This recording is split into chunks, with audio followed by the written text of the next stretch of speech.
les problèmes de sécurité. Je crois qu'il était important de montrer à quel point c'était pris en compte. On sait que c'est un gage important pour les compagnies de croisière de pouvoir assurer la sécurité de leurs passagers, c'est évident.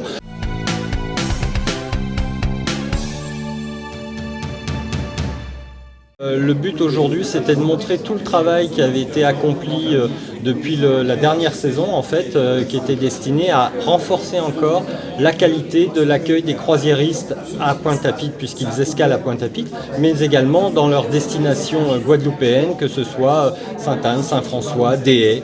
Et donc tout ce travail qui a été mené avec les différents partenaires, que je remercie encore pour leur implication, que ce soit la ville de Pointe-à-Pitre, que ce soit CAPEX, que ce soit le CTIG, et bien sûr le Grand Port et les services de l'État que sont la DTPN, la police nationale, et la gendarmerie pour les communes en zone gendarmerie. C'est tout ce travail-là qui a été mené pendant différents mois et qui vous a été présenté ce matin et qui, nous l'espérons, va permettre vraiment de renforcer encore l'accueil et le confort de l'accueil des croisiéristes. Je crois qu'il était important de rassurer les croisiéristes, les compagnies, parce qu'elles avaient annulé en mettant en avant la situation sécuritaire et le blackout. Bon, le blackout, il est terminé. Les problèmes de sécurité, je crois qu'il était important de montrer à quel point c'était pris en compte. On sait que c'est un gage important pour les compagnies de croisière de pouvoir assurer la sécurité de leurs passagers, c'est évident. Rappeler aussi que les faits de délinquance à l'encontre des croisiéristes sont quand même très peu élevés et que la saison dernière, malgré le fait tragique que l'on a connu au mois de mars, était encore en diminution. Donc le travail qui est effectué depuis de nombreuses années porte ses fruits, mais on a tenu à le renforcer encore pour améliorer cet accueil des croisiéristes.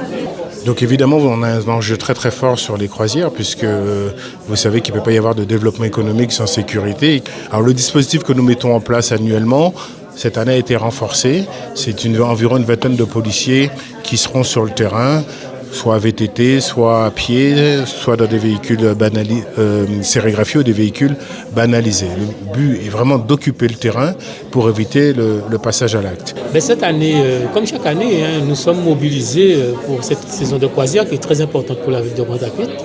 À savoir que cette année, nous avons eu quand même la chance de recruter 8 policiers nouveaux, donc ce qui renforce nos effectifs.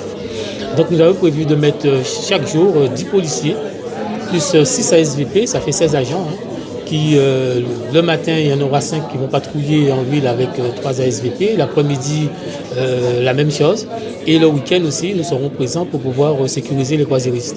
Ah oui, bien sûr, nous travaillons en étroite collaboration. Déjà, nous avons une convention de coordination qui nous permet de coordonner nos actions, mais en plus de ça, nous avons des réunions hebdomadaires qui nous permettent chaque lundi de faire le point, de savoir ce qui a amélioré, ce qui n'a pas été, etc., pour pouvoir améliorer la sécurité au niveau de la ville de Pointe-à-Pitre.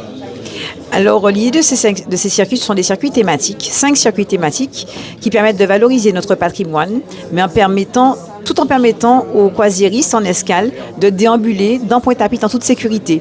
Donc, thématique, ça veut dire qu'en plus de notre patrimoine, ils font découvrir aux croisiéristes une diversité de notre culture ou de notre gastronomie, par exemple. Donc, ces circuits thématiques, on en a un qui s'intitule Patrimoine et gastronomie. On en a un autre qui est patrimoine et musée. L'idée, c'est de visiter et de voir avec une entrée commune les 3 musées qui se trouvent sur notre territoire. Un autre circuit qui s'intitule patrimoine et animation culturelle. Donc, c'est que le touriste soit informé grâce à un QR code dynamique de tout ce qui se déroule sur le territoire le jour de son escale. Un autre qui s'intitule patrimoine et animation culturelle.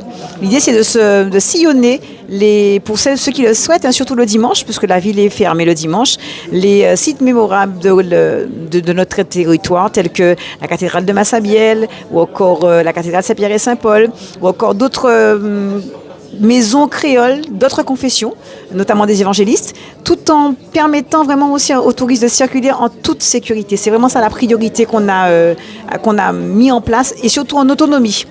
Même s'il aura des personnes référentes tout au long du circuit, telles que des guides conférenciers ou les amites proposés par un Cap Excellence qui vont le guider autour de sa déambulation. En tout cas, le travail est fait via les collègues du CTIG qui ont informé au travers de différents salons qui réunissent toutes les compagnies de croisière. Moi-même, j'ai été en contact avec certains pour leur expliquer tout le travail qui était mené et cette volonté, encore une fois, de renforcer la sécurité pour les croisiéristes en Guadeloupe.